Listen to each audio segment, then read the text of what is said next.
Thank you. Yeah. Right. Hello, everyone. Good afternoon.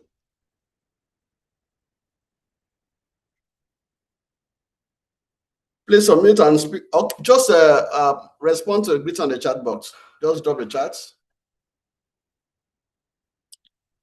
so that I can know that you can hear me.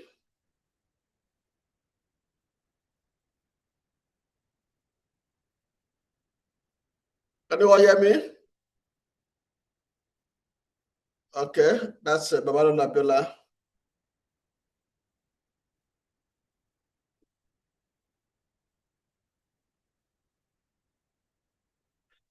Can we get started?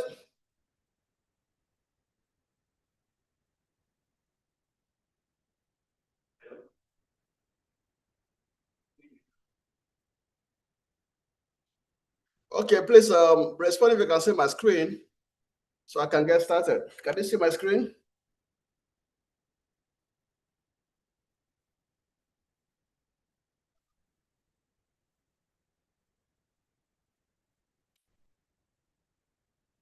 Can you see my screen, please? I'm waiting for your feedback.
I just want to feel that you see. So if you can see the screen and then you can hear me, the focus for this class is on the solution design tools. As you are aware, the course has been broken into weeks. So, so my name is Dr. John E. Effiong, and I'll be the one that will take you through this class. So if you have any question, you can just drop it on the chat box for me to pick up. So looking at learning objectives, at the end of this lecture, you are expected to be able to explain the importance of solution design tools, construct flowcharts for solving problems. Of course, you know that computing is all about problem solving. And one of the tools we use for providing solutions to problems is flowcharts. So we're going to learn how to construct flowcharts. We're going to learn how to write algorithms using pseudocode, and then develop decision tables for complex decisions, construct decision trees, and finally describe the characteristics of good algorithms. So let's begin. Looking at solution design tools, before implementing any program, what we do is to break down the program carefully, and then we now move on to solving them. So think about computing as a field that aims at solving problems. So when you have a problem to solve, the first thing you do is to break it down, and then break it down with designs. It's like an architect or a builder that wants to build a house. The builder doesn't just begin to mix cement and sand and water and then raise blocks. One of the first things they would do is to design the house, what we call the architectural design or the model of the house. So from that design, they can now begin to build up, gather things or people they need to build. So the same thing applies to computing. When you have a problem to solve, you don't just jump into solving the problem. You have to first design. So solution design tools, what they do is to help programmers understand their problems. You need to understand their problems and then plan your solutions. If you don't understand a problem you want to solve, planning for the solutions might be difficult. And then another thing it helps to do is to communicate the algorithms effectively. Of course, the algorithms we're going to see shortly is the step-by-step process in solving a problem. So the design tools are many, but in this course, you'll be looking at 4 major design tools. One is 4 or 5, 4 or 5. One is flowcharts, and the second one is pseudocode, and then we look at decision tables and decision trees. What they have to do is, so once you're able to design the problem, the solution effectively, then it's going to reduce the programming time and also reduce errors. Yes, and that is why builders or architects want to have a mode of their house designed first, because it's going to reduce the building time and then the error, of course. So after designing the house, you show to the house owner, this is how you want your house to look like. Once they okay, then they can move ahead to the building. So the first thing we look at here is pseudocode. Pseudocode is an informal method of describing an algorithm using simple English or English statements that resemble programming language constructs. What it does is to focus on the logic rather than syntax. Now, take for instance, when you get up in the morning, before you come to school, there are things you do, and those things have to be done step by step. You can't, if you jump one to the other one, it might affect you. For instance, you get up in the morning, you say your prayers, and then you clean up, maybe dress your bed, and then clean up your house, and then you go take your bath, or you make your breakfast, then go take your bath before you dress up, and then you come to school. If you decide to dress up before going to take your bath, of course, that is impossible. You can't dress up for the school and then go to the bathroom to go and wash. And then again, you cannot eat your breakfast before you make it. So you have to make it before you eat it. So that is the process. That is the procedure. So what pseudocode does for us is to help us to describe the step-by-step in an informal way, because maybe you don't have sufficient knowledge to write codes at the moment, but the first thing you need to do is to render the step-by-step process you want to follow using simple English statements that resemble programming language. Are you not seeing my screen? Damola? Okay, so that's it. So let me move to the next slide. Oh, sorry.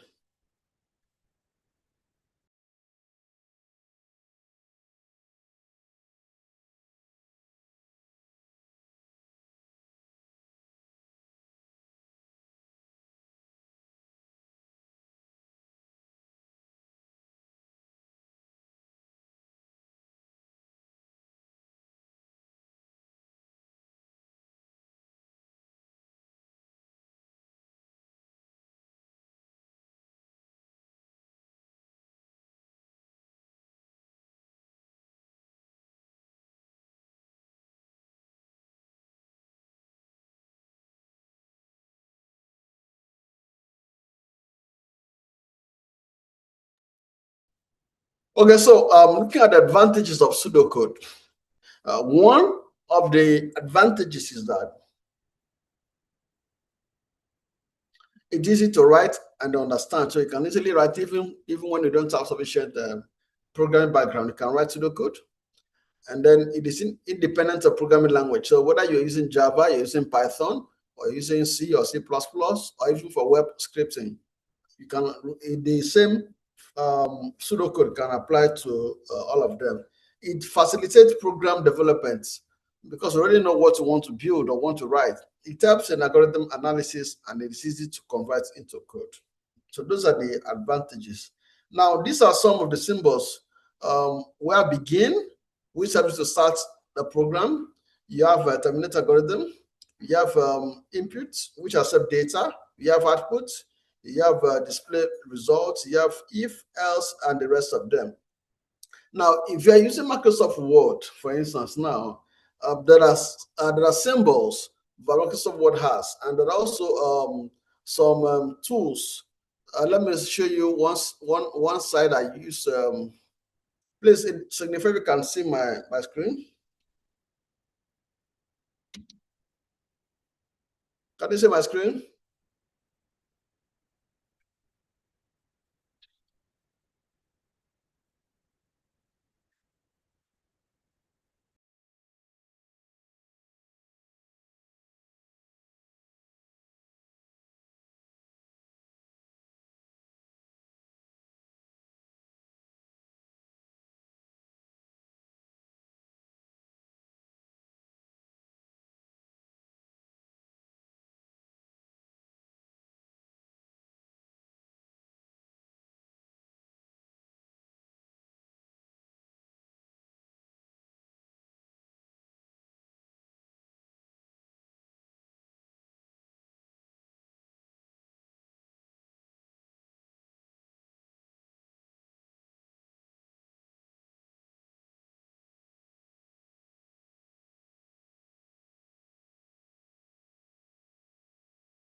For those of you that are having user mobile phones and the slides appear tiny, you can just change the orientation of your phone, and that might make it bigger for you to use. So I was saying that flowchart has many symbols, and the symbols mean something. So let me just show you this one. Let me just say basic. Basic.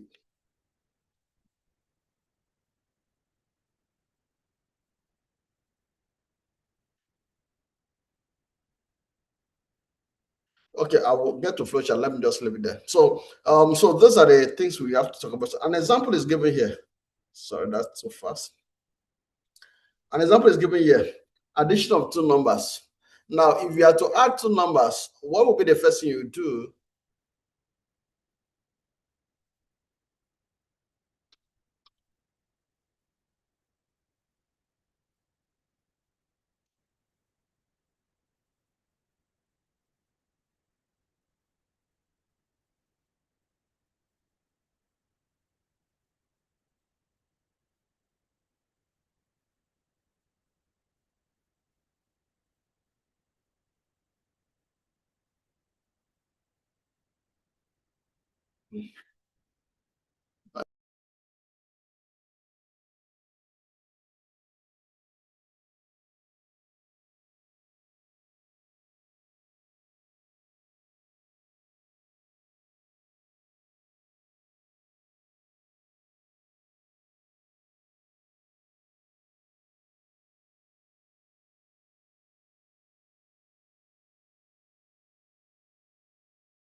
Okay, please, just say if you can hear me. Okay, so I was on slide 2, rather. Let me.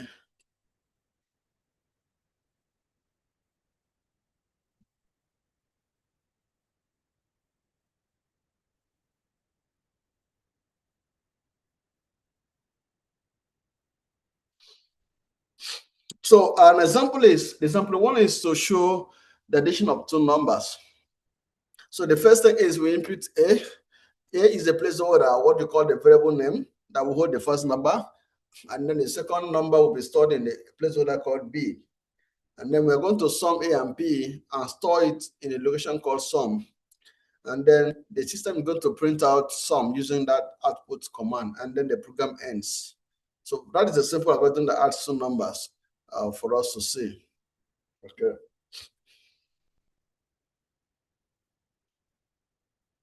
And then example 2 is to find which is the largest of two numbers. So we begin pseudocode, and then we use input keyword to call the variable A and also B. And then we'll now compare the two numbers. We'll now say if A is greater than B, then the output should be A. Else the output should be B, and then we end the end if, and then end the entire program. In example 3, it is for grade classification. So we begin the program, and then the input that we are going to key in is the score. So we now begin the program. Now say if the score is greater or equal to 70, then output A, the output should be A. Else, if the score is greater or equal to 60, then the output should be B. Else, if the score is greater or equal to 50, then output should be C. Else, if the score is greater or equal to 45, then output D. Else, if the score is greater or equal to 40, then the output should be E. Otherwise, let the output be F. So with this pseudocode can be converted into a full program. And then we end the if statements. Whenever you write a pseudocode or a program and there is an if statement in the program, you have to end the if, otherwise it will continue running. They end the program. All right. Now we look at the properties of algorithms. Now we've talked about pseudocode. Remember that pseudocodes are actually an informal way of representing a program. It doesn't respect any programming language. You can actually transit from pseudocode to any programming language and it will do fine. So the second tool we are going to look at is what we call algorithm. An algorithm is a finite sequence of instructions used to solve problem. Finite means it has an end, it has a stopping place. So a good algorithm possesses certain characteristics that ensure efficiency and correctness. So when you look at the correctness, what you're saying is that the algorithm must produce the right result for every valid input.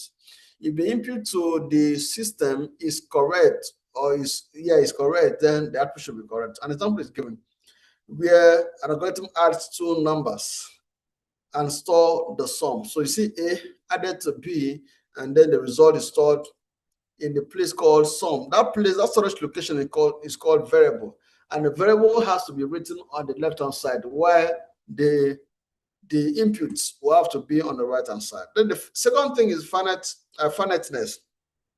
What it means is that the algorithm must terminate after a finite number of steps. That is to say, any program that has a beginning must have an end. Otherwise, the program will run forever. And of course, that is not good for your computing resources.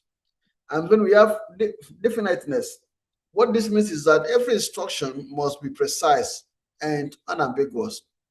An ambiguous statement means that the result may be two or more outcomes. So that way you don't even know which way to go, which way to follow. But your program must be definite. So it must have unambiguous end. As an example is given here, bad instruction. Do something with X. What is that thing that has to be done with X? So you need to specify what exactly should be done with the variable X. And then a good instruction could be multiply X by 5. Now, the multiply is a finite statement or action that has to be taken. It could be add 2 to 5, subtract 1 from 5. The instruction has to be finite. And then the fourth thing is input. An algorithm should accept 0 or more inputs. So, of course, that 0 is an input. If you do not give your algorithm any input, it means the algorithm does not have anything to work with. For instance, see input radius. So input is the keyword. You would have noticed that keywords are written in uppercase. That is to help us differentiate keywords from the other variable names. And keywords are actually reserved words, the words that must be used by either the compiler or the interpreter. Then we have output. The output must produce one or more outputs. The algorithm must produce one or more outputs. For instance, output area. That is to say, the variable that we are computing is area, and you want to print the output, which is called area. Effectiveness. Each instruction should be simple and executable. No complex instruction. Make it simple for your program to understand. The efficiency. A good algorithm minimizes execution time. I've talked about that. One of the goals of designing your program before building or developing is to save your execution time. So a good algorithm is going to save that time for you. It's going to also minimize your memory usage if you follow the right steps. And then computational resources will be saved, like your RAM, your hard drive, your processor speed, and the rest of them will be saved for you if you have a good algorithm in place to use. Flowcharts. That is the third design tool that we are going to be learning in this class. A flowchart is a graphical representation of an algorithm that uses symbols connected by arrows to show the sequence of operations. Flowcharts provide a visual description of how a problem is solved.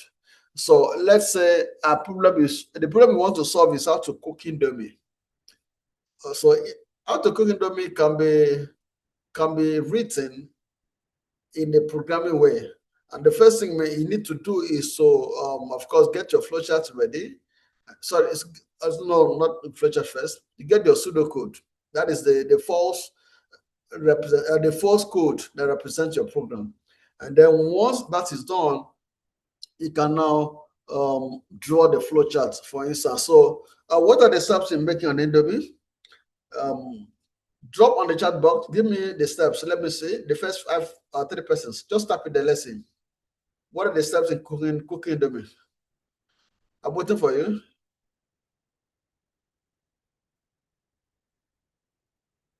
Oh, we can't see the slide properly. Okay, let me see if I can share it with you.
Okay, so I'm waiting for your responses, please. The steps to cooking Indomie. I'm waiting.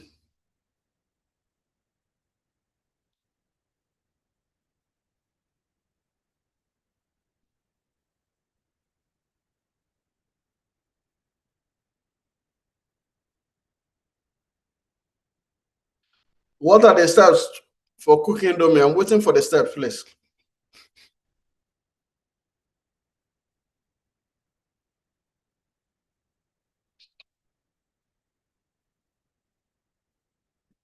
I'm waiting.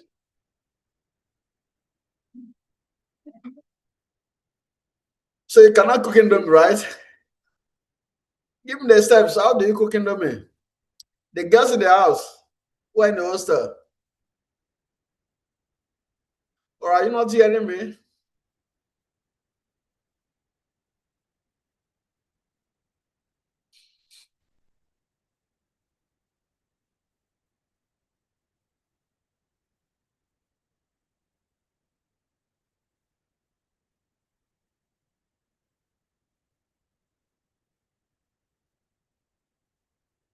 I'm waiting.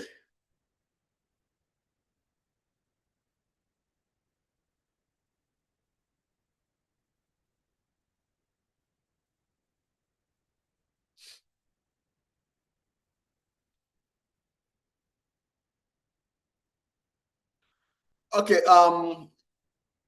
while waiting for you, before you cook your Indomie, you probably have to unpack it. Okay, then of course we'll have put water on fire. Put water on fire.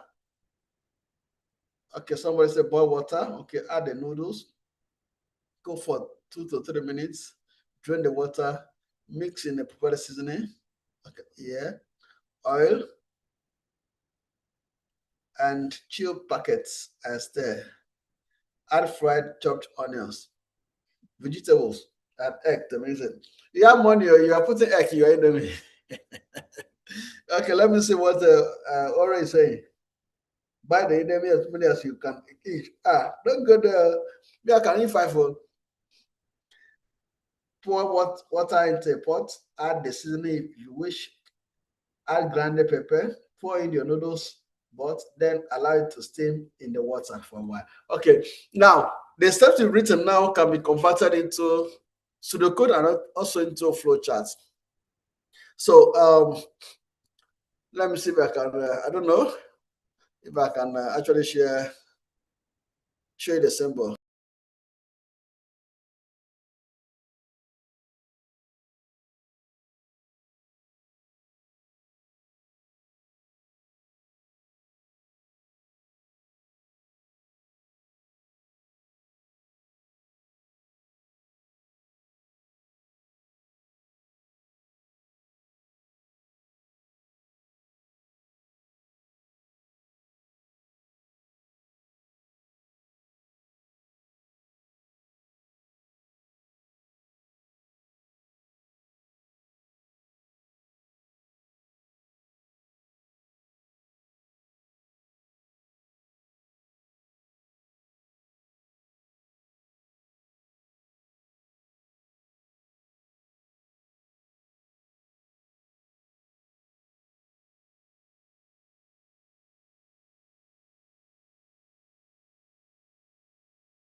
Okay, so I want to show you the different symbols of flowcharts and what they mean.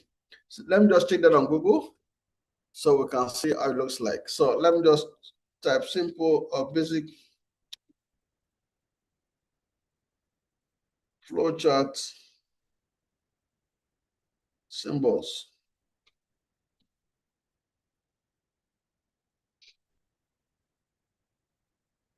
Let me open this. Open this. So you can see some of the symbols here, what they mean. You see the oval shape is to start. You can start your design with it. You can also use to end your program. Then you see the arrows. The arrow is a line connector really that shows the relationship between the shapes. And then we have a parallelogram. What parallelogram is different from a rectangle. So what a parallelogram does for you is to represent the input or output. So if you want to key in data or accept data, or you want to output result, then you use parallelogram. And then if you want to process, you want to take action, you use a rectangle. Then if you want to make decision, then you can use a diamond. And there are many more signs. So what we want to do now is we want to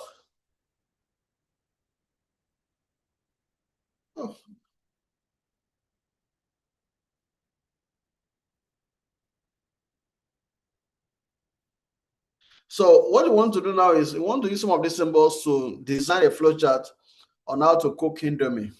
Okay, so let me go to where I can draw. share this.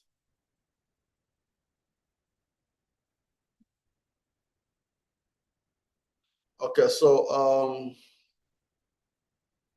I have my oval shape here, and then my arrow will come here. So let's say I start. You can say start or begin. Let me use S for start.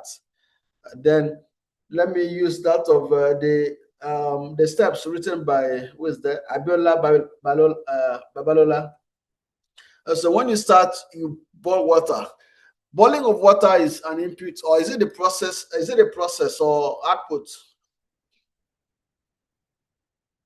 Is a process. So a process has to be represented using which of the shapes that we talked about? A process has to be with a rectangle. So I'm going to start this with a rectangle. So this is it. And so I'm going to say boil water. But I type inside here. I can't type here, so I just write BW. That is boil water. Okay. And then the next thing is add the noodles. Adding the noodles can be a process or it can be an input. Which one should we use?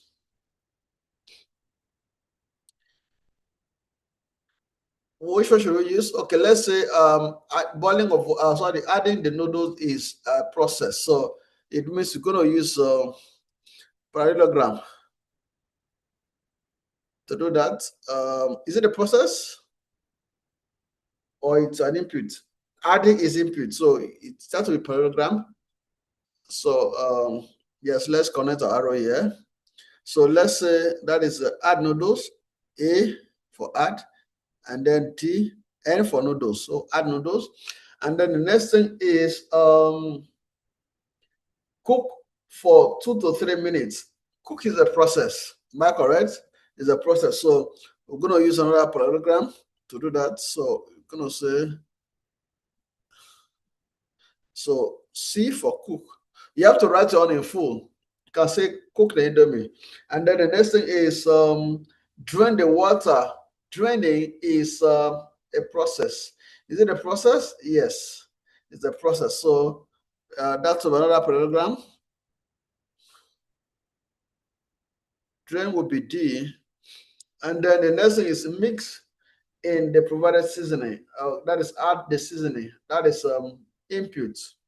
So you're going to use now. Okay, that's going to be a rectangle because we're going to add seasoning now. So A for add, and then S for seasoning. You discover that my flowchart has covered that part of my page, so I can't continue because there's no space. One of the things that the flowcharting helps us to do, or the symbols helps us to do, is that we can connect one flowchart to another one by using a connector. So a connector is actually a circle. So when you get to the end of a flowchart or the end of a page, and you want to continue your flowchart on a different page, what you can use is to use the connector. So I'm going to use the connector here is round. Oh, I can't even do that. I can't. Let me put here round. Here connector C. Connector C, and then I'm going to start. I'm going to start with the connector again. So see, so this start from here. So after adding seasoning, the next is to add oil. So oil is also input. So input. So I'm going to bring this down. Input is a rectangle. So I now say A dot O. That's add oil. And then the next thing is chip packet. What do you call chip packets? I guess the chip packets may be those that come with the indomie, like pepper and Maggi. Okay, so I'm just gonna say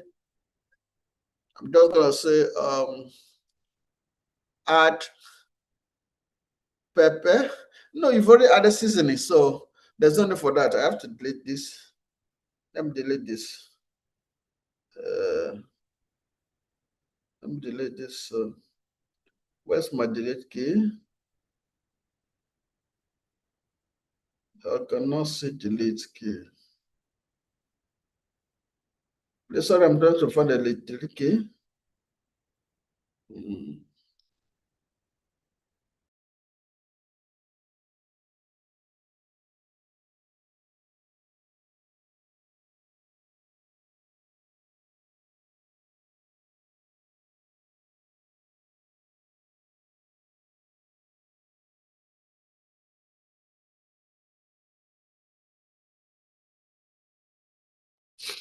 Okay, so I'm not able to delete that very symbol, so I'll just leave it there. But in your own case, you can delete it. I'll just use a cross sign to cancel it. You have to go ahead and delete it. And then so the next thing is stir it. Stirring is a process. So I'm going to say this is going to come down here, and that is a process. So parallelogram, I say stir S. And then the next thing is add fried chopped onions, vegetables, and egg to mix in. Hey, they remove the egg, oh, if you, except you have too much money to buy eggs. Otherwise, I'll put one pack of eggs for you. This is my Indomie and I'm cooking. Okay, so let's say add onions. That's the process, right? No, add. That's input. So let me put a rectangle here. And I say add onions and whatever you want to add. And then let's say we are done cooking the food. So the next thing is to stop the process. So S is to stop, and then we'll stop. So let's say there is a decision we need to make before we stop. Let's say we want to know whether this Indomie is done or not. So we can add a decision to say, is the minute up to 5? If yes, stop. If no, continue boiling. So so I can't delete this. So what happens is that you're going to have to add a decision box, which is what do you call this shape? That's what do you call it? I don't know what they call it. That's a decision box. That's a diamond. So you can say, you can add the question, is minutes m greater than or equals to 5 with a question mark. Okay.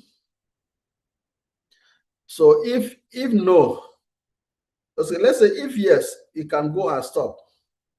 If no, you can continue boiling. Okay, so what this simply does for us is that flowchart allows you to make decisions, to draw the chart or graphically represent what you've drawn or what you've written as your pseudocode. That's what it does. So there are some symbols here that you can take note of. I want to clear my screen. I do hope you have followed what I'm doing. So let me go to the bigger screen that you can see. Which one was that? Yes, I think you can see here.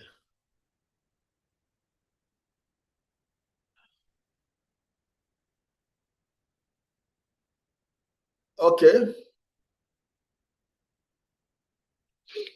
So you can see the advantage of flowcharts. One thing it does is it is easy to understand. So when you leave, you can actually draw a flowchart to solve any problem in the house. Maybe washing dishes or keeping the compound clean. Saturday is coming. You need to do compound cleaning. You can draw a flowchart that guides you on how to do that, because sweeping is a problem. And we all call them problems because they require solutions. The second thing is that it improves communication among programmers. It helps to detect errors before coding. So you can see if there are errors, you can delete and then continue. It serves documentation, or it serves as documentation, and finally simplifies debugging and maintenance process. You can see some of the common symbols, which I've just shown you some of them. You can see oval shape is to start and stop. Rectangle is a process. Parallelogram is for input and output, and then arrow is for flow line, diamond is for decision, and circle is connector. I've used all of these tools in this experiment I just did. One of the things you need to note about an arrow is that the arrow must touch where it's coming from and also touch where it's going to. So there must be a point of contact. No arrow should be hanging, otherwise you've not properly connected that. Another example is given here, adding two numbers. You start, you declare your inputs A and B, and then you compute the sum. A plus B is stored in the display. You store it, and then you display your sum, and then you stop. So this again, we can do flowchart for it. Let's see if we can do this quickly.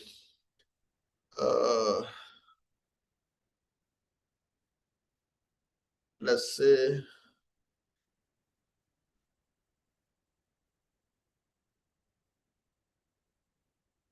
so in this case, the first thing is to start. I use my start symbol S, and then input A and B. Input has to be with a rectangle. So I'm going to add a rectangle here, and I'll say input A and B, and then draw the arrow to join. The next thing is compute sum. So that's a process. That's a parallelogram. So I can now say sum equals A plus B. Then the arrow should touch. Then the next thing is to display sum, right? So print. So that's a process again. So I can now add my program and say print. Or you can use print or use display. It's the same thing. Print sum. Then the next thing is to stop. So stop is also S. So this flowchart depicts the steps involved in solving this problem of adding two numbers. So let me delete this. So that is all about flowchart. All right, let me go back to this.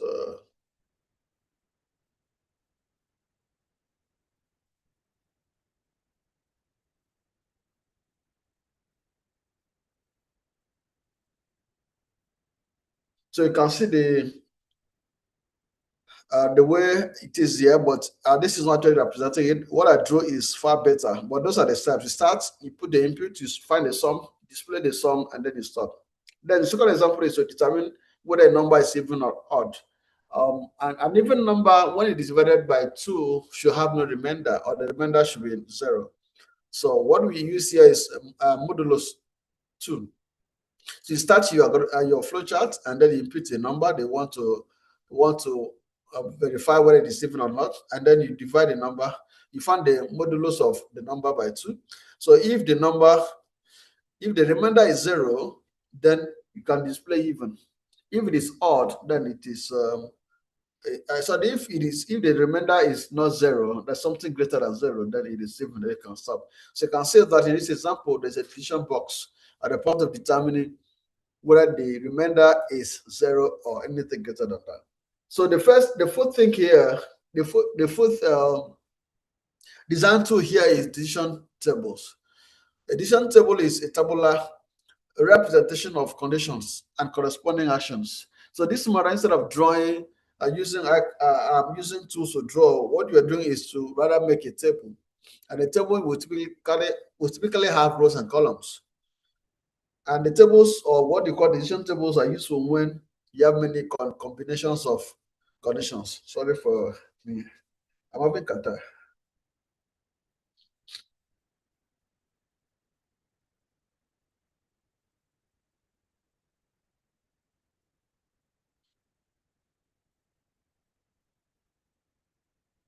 So these are the components of a decision table. One is conditions. Conditions test questions, and the answer whether be yes or no. Okay, and then we have actions. Actions are operations that have to be carried out when conditions are true or otherwise. Then we have rules. Rules are possible combinations of conditions. For instance, whether the loan has to be, if you apply for a student loan, is that the loan will be approved or not. So that's it. So it's the condition. The example is given here. Customer has good credit, so the loan may be approved. Income is sufficient, the loan may be approved. If the customer has bad credits, of course, the loan cannot be approved. And the action can be to approve the loan or reject the loan. So this is a table that displays the rules in this example. You see conditions, good credits, sufficient income, approve loan or reject loan. And you see the rules, row 1, 2, 3, up to row 4. And you see what they do. Now, what are the advantages of decision tables? One is that it eliminates ambiguity. I told them about ambiguity. When a problem has more than two solutions, then it's already becoming ambiguous, or more than two explanations, or non-clarity in decisions or statements. Another advantage is that it's able to handle complex conditions or improve accuracy. The fourth one is it is easy to maintain and is useful in business systems. So that decision tables, let me see what I repeated it here in number 4. No? Oh, sorry. Number 4 is decision trees, decision tables, and then number 5 is decision trees. These are different things. A tree and a table. Of course, a table is a tabular representation of the problem or the step to solve the problem. What the trees are actually the graphical structure that shows the decisions that have to be made and their possible outcomes. It represents conditions in a hierarchical form or format. For every tree, when you plant a tree, when you see a tree, one of the things you see about a tree is that a tree will have a root. Yeah, and then it will have branches and it will have nodes. Okay, nodes at the end, the end, or what you call the leaves, yeah, or the fruits at the end of it. So these are the components of a decision tree. You have a root node, which is a starting point. Then you have branches, which are the possible choices you have to make. Either want to go to, if you wake up and then you're having cold, this season is a season of cold. As you can see, I'm struggling with Qatar. So when I get up, like this morning, I got up and I was wondering whether I will come to work or not. So you have decisions to make. So decisions are branches. Then you have the leaf nodes, which are the final decisions. So eventually I decided on coming out to campus. So that is a node. And the example is given here, scholarship award. So the CGPA of this candidate is compared against 4.50, that's first class. So if the CGPA is greater than or equal to 4.5, you can award scholarship. If it is not, then you can check whether the CGPA is greater than 3.5. If it is greater, then if it is greater or equal to, you can award partial scholarship. If no, you can then deny the scholarship. Now let's look at an example of that, how that works. Let me get my writing material.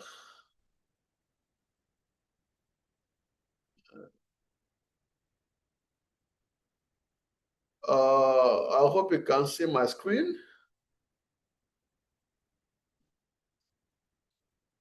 Okay, see the way it is. So let's say, let me write C G P A is greater than or equal to 4.5. Okay, so you can put a question mark. Okay, let me delete that and then try it again. Say C G P A. Is it greater than or equal to 4.5? Okay, so if it is greater than, if yes, let's have an arrow now. So no, yeah, let's come here. If yes, this arrow is Y yes. So if yes, you can say award scholarship AS. If no, which is N, then you now check whether the CGPA is greater than. So you can now say CGPA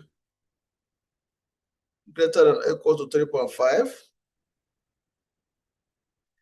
Okay. So if it is yes, in this case, you can now say award partial scholarship PS. If no, this is Y, yes, this is no, and if no, you deny scholarship DS. So that's a decision tree. Now you can see that this our tree has how many branches? Can you see? How many branches? Let me drop on the chat, but let me see whether you're following. How many branches can you see from this our example? Drop it there. I want to see it.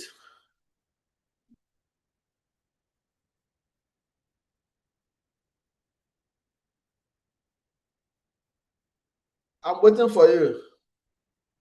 All right. How many branches can you see here? Idamola Sadiq. Abdullah.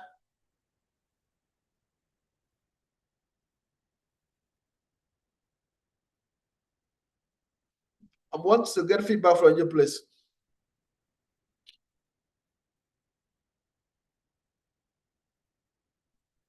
Four branches. Okay. Let's get more.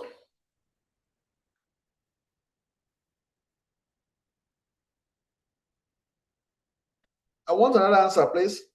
Let's see if anybody has a varying opinion on that. Okay. Favor is saying 4. Okay, let's move on from there. Yes, there are 4 branches. You can see where you have yes or no, that is where you have the branch or the branches. So you see the first Y. Yes, let's call it Y1. And then this N1. Okay, the N is 2. Another Y, 3. And then 3. And then the last one is 4. So our decision tree in this case has 4 branches. Okay. And then how many nodes or how many leaves are there? That's here. How many nodes are there?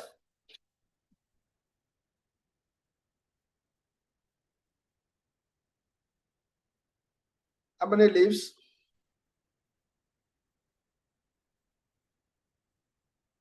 I'm still waiting for you.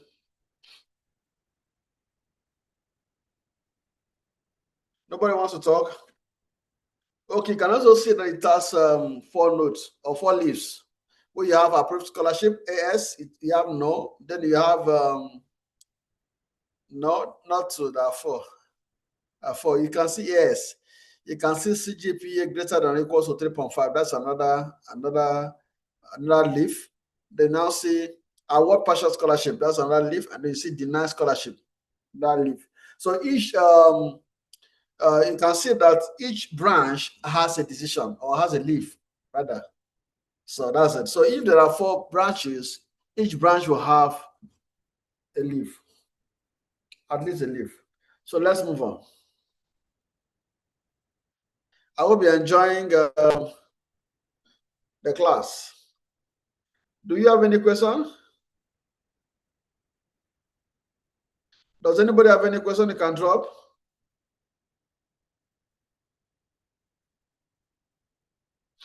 Okay, there's another example here, voting eligibility. In Nigeria, if you're not up to 18 years, you cannot vote. So here, this system is testing whether someone is eligible to vote or not. And the age is 18. So you can see that you're comparing 18 with age. So if the age is greater than or equal to 18, you can see, yeah, if yes, the candidate is eligible to vote. If no, not eligible. I'm sure you can draw the decision tree for this or even a flow chart for this. Okay, you can now see the advantages of decision trees. One is that it's simple to understand. You agree with me that it is simple. It provides visual representation and supports decision making. It's easy to interpret and then handles multiple alternatives or multiple solutions or outcomes. So now it's to compare all of them we've talked about, the 4 of them we've talked about. That is what we're having here, comparison of solution design tools. You can see that flowchart is graphical. We have to draw. Yeah. Sudoku is textual. There was no drawing, only to type the message. Yeah, and then decision tree is tabular. I draw the table, and the decision table is tabular, and the decision tree is hierarchical, and it's also graphical. Okay, there's a question here from Lower. What is the difference between leaf and branch in the decision table? Okay, a leaf is the end of the tree. Okay, so and then while the branch, of course, a typical tree will have a branch, and the fruits or the leaves will always sit on the branches. So a branch is like a decision. It's actually a decision that the tree will have. A tree will have different branches, so each branch represents a decision that has to be made. When that branch now has a leaf on it or a fruit on it, then that fruit or that leaf becomes the end product of it or the node of it. I hope that is clear. Lower. Now, the next thing is to look at generality. Now, one of the things we said earlier was that an algorithm should solve a problem. So now, in terms of generality, what we are saying is that when you draw an algorithm, it should be able to solve a class of problems. So if you draw an algorithm or if you design an algorithm or a flow chart to cook Indomie, it means that any kind of Indomie will be cooked the same way. So that algorithm or that flow chart will follow that process no matter what. So if you buy an on-demand pack, or you buy, I don't know the different types of Indomie on the market right now, there are many of them, they're all cooked the same way. Just like rice. When you buy rice, the cooking process is the same. When you buy beans, the process is the same. So you are dealing with a class of problems, not an individual problem. You cannot draw a flow chart or a design algorithm that can solve only one problem and other problems it will fail. It has to be a class of the problem. So whenever the problem is in that class, then it should apply. That's what generality is saying. And the example is given here. An algorithm for finding the maximum of any list of numbers. Okay, and the same, take for instance the case we looked at of even number. Every even number behaves the same. And what do they behave? It means that when a number is divided by 2, there should be no remainder. So whether the number is 2 or is 4 or is 6 or is 18 or even 24, it means that it should work once it is called an even number. The same applies to odd number or prime number. So your algorithm that you design must fit into the class of problem. Please take note of generality because you may see in your exam and other things I've talked about. Now, these are the characteristics, a summary. I've talked about correctness. Whatever design you're using must produce correct results. Finite means it must have an end. It cannot run indefinitely, cannot run forever. Definiteness, instructions must be clear. And then input must accept data.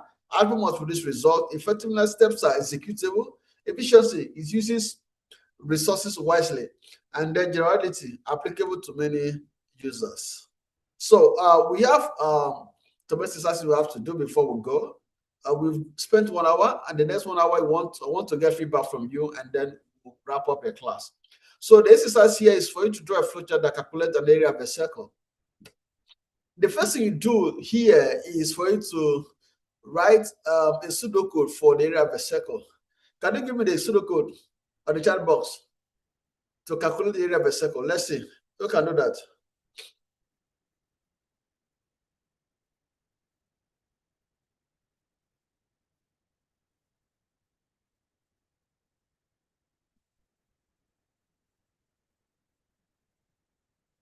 I'm waiting, please. Jamil, what's the problem? Give me the pseudocode for calculating the area of a circle.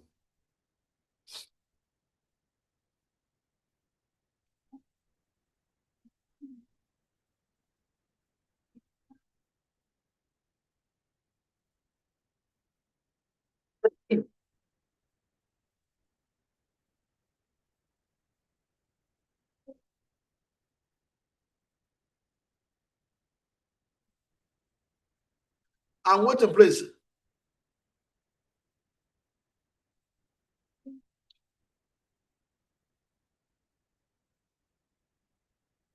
What is the formula for calculating the area of a circle? Let somebody drop the formula for me. Let's see. Let's start from there.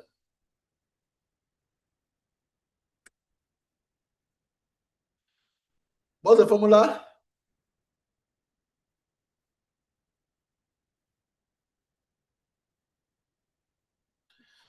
I'm not getting your feedback.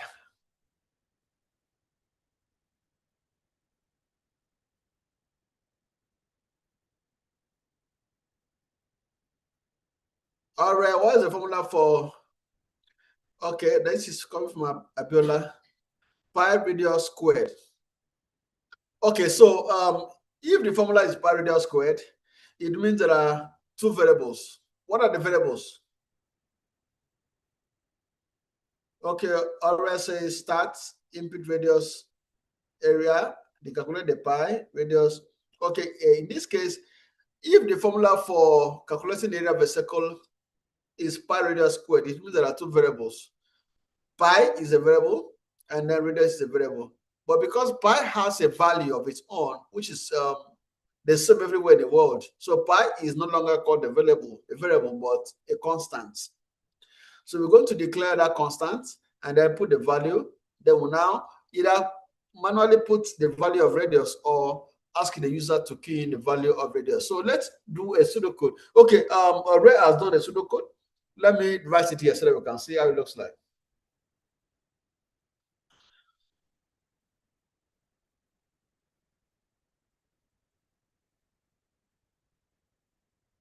Okay, where am I?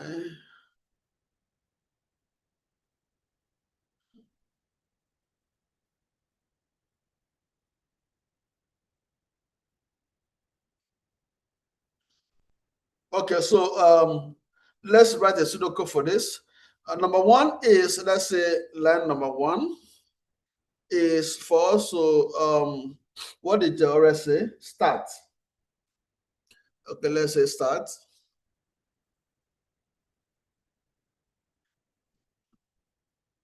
Sorry, that didn't go well. Let me erase that and start again. So I have number one is to start, and then input radius and area. Okay, let's see two. Input. I hope you can see what I'm writing. Radius arrow and comma, and then the area A. Now, what we want to calculate is the area. So we cannot input the value of area. So this is wrong. So we can't put area there. Radius is fine.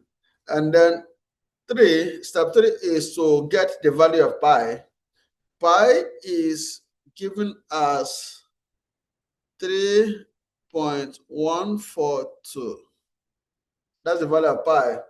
And then line number 4 is to compute the area.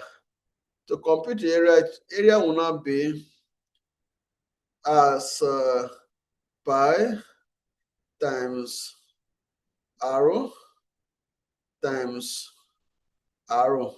So arrow 2 times means arrow squared.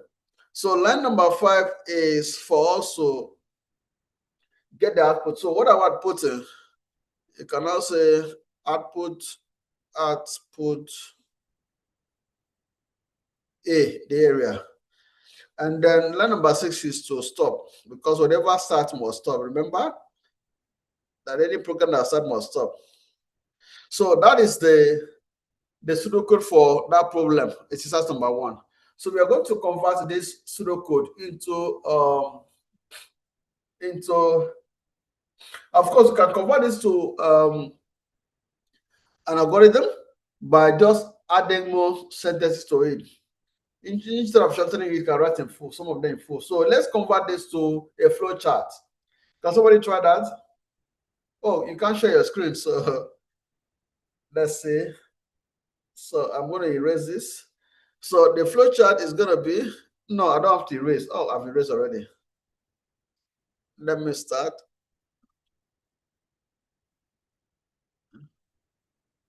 Start S. And then after starting, you input arrow. So input is rectangle. So arrow, that's where you input your arrow. And then the next thing is your pi. Pi is a constant. It's also input. So it will not be pi equals 3.142. Then join the arrow. The next thing is to compute the area. So process is what? Process is parallelogram. So it's gonna be this, this. So it's gonna be area equals pi. Sorry, it's not p. It should be pi. Pi times arrow times arrow. Join the arrow. The next thing is gonna be output. So gonna be rectangle. So we'll see, you can say print area A, and then we'll stop.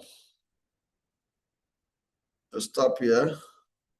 So you can see that we've been able to draw or design the flowchart for that exercise 1. So does anybody have any question, please? Let me take your question before we move on.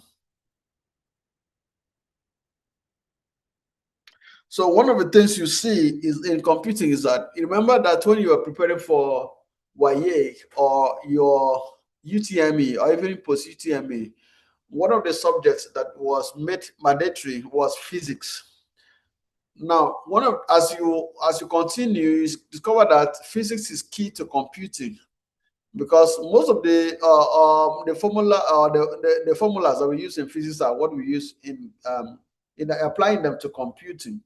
So what you learned in your physics classes, your equations of motion, your velocity, acceleration, and the rest of them, your retardation, what you learned in specific heat capacity class, or you learned in your whatever class you did in physics, we are going to be using them. The same applies to mathematics. So in your mathematics classes, you learned trig ratio. You also learned geometry. You learned change of subject formula, and many other things that we did in your general mathematics and the rest of them.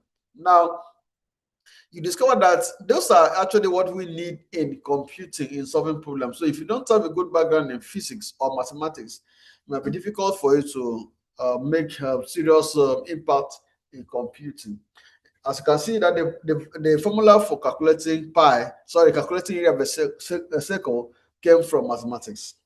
So if I ask you to draw a flowchart that helps in computing the speed of a car, can you do that? Okay, give me the pseudocode for determining the speed of a moving vehicle. Let me see that. Just drop on the chart, but let me see what they have understanding of that.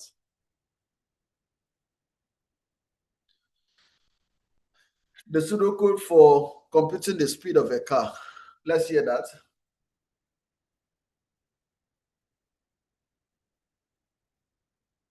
So, Dick, I'm waiting for your answer.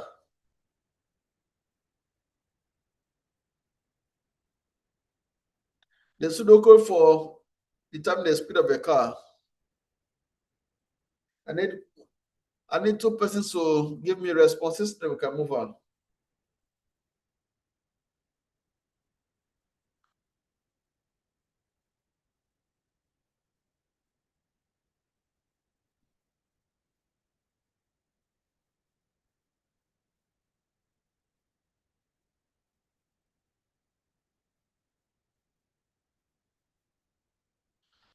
No response yet?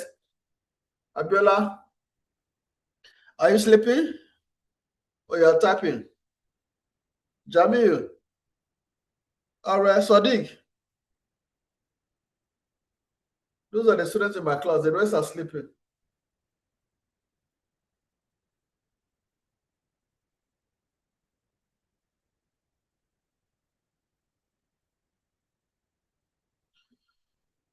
Nobody's talking to me.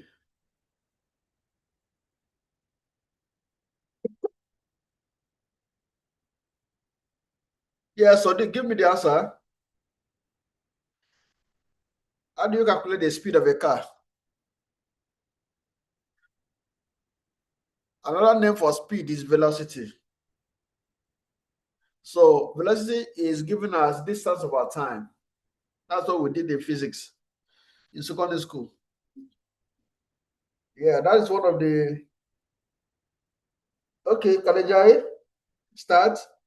Input G, input T, and okay, now calculate S as T over T. Then I put S and then end. Kalejai, this is wonderful. This is excellent. So you can convert this your pseudocode into a flowchart, and it is simple. Okay, Abdullah says start, input distance, comma, time, and then you calculate speed.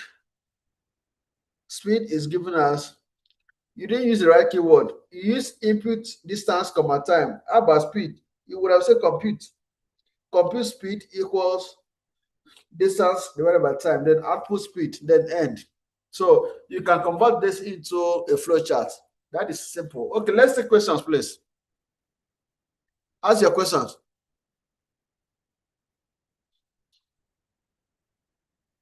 Does anybody have a question for me?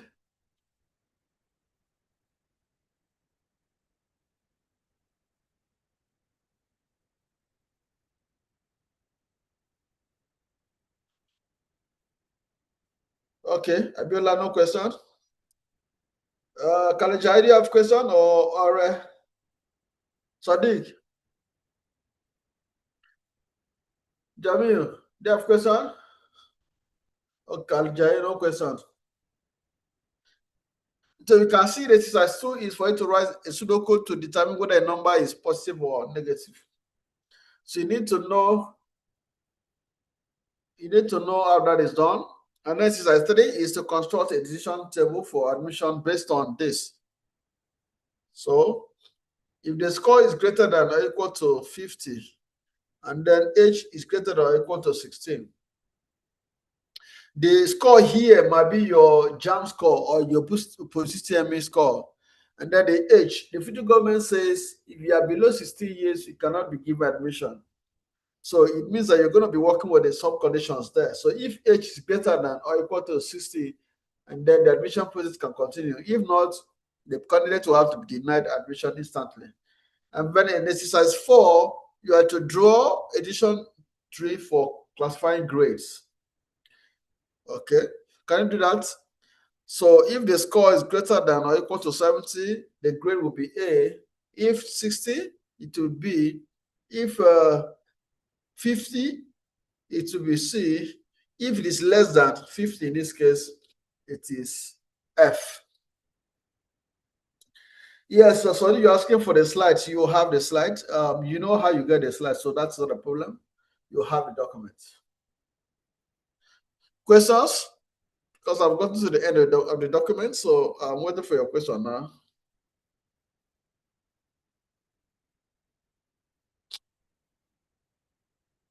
Does anyone have a question for me?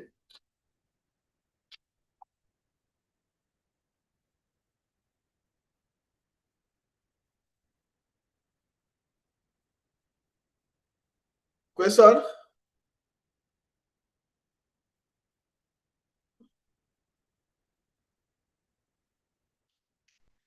Do you have questions for me, please? So I can close. I will close in the next 4 or 5 minutes. So you can go home and rest. It's already after 5.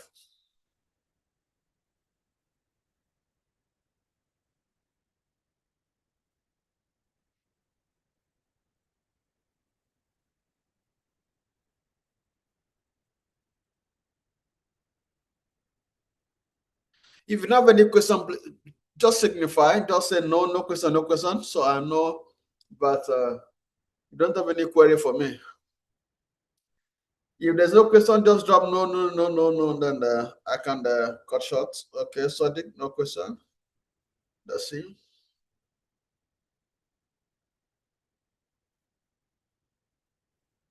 Alright, do you have questions?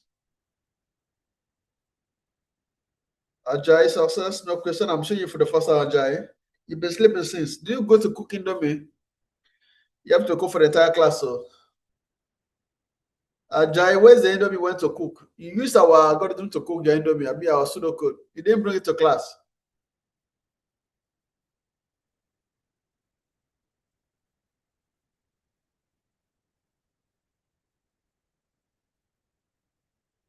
Abdullah, no question. Okay. Do you understand my part of the course? Because this part appears to be simple and sweet. Your exams, I'm going to make it hard a little so that you can cry somewhere. Except Jai will give us Indomie that he has cooked for this class. I've taught her to cook Indomie and they want to eat it alone. Is that fair? Because I'm not sure you've cooked Indomie before. So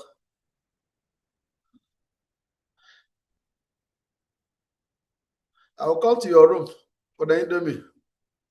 Like a thief in the night. Because I'm not sure you can cook Indomie very well. I have 2 more minutes to close the class.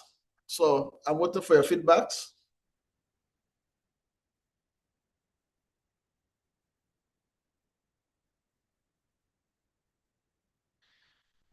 So let your class rep get across to me for the material. Can talk to me. And then WhatsApp, and then I'll forward the material to you. Okay, Abiola says, we understand. Thank you. Okay. I shouldn't make the exam hard. Don't play with me. Don't play with me, or die. Respect yourself. But exam will be very hard. I'll make sure you cry. Just make sure you come with Indomie. Once you cook the Indomie, I'll bring it to exam room. Everything will be settled. Just give it to me. That's all. No Indomie, no exam. And you must demonstrate to me how you cooked it. Flowchart to calculate differentiation. Obviously, once you know the formula, the process or the steps in calculating differentiation or integration in your calculus, you can always draw a flowchart for that. Once you know the pseudocode, so the most important thing is just get the steps. Once you get the steps, then the drawing is not the problem. What you need to know about is the drawing is the diagrams, what each represents. Once you know what each represents, the inputs or the outputs, the processing, the decision tree, the connector, the start and stop, and the rest of them, then you are home and dry. So that's it, Ajayi success. But meanwhile, I'm still waiting for the interview that you are cooking. Don't put plenty spices. So, all right, guys. Thank you for joining me in this course. I'm available if you want to reach me for any sort of guidance. So that's it. I'm from the Department of Computer Science and Cyber Security, and I'm Dr. John Effion. So see you in the exam room with difficult questions. Goodbye.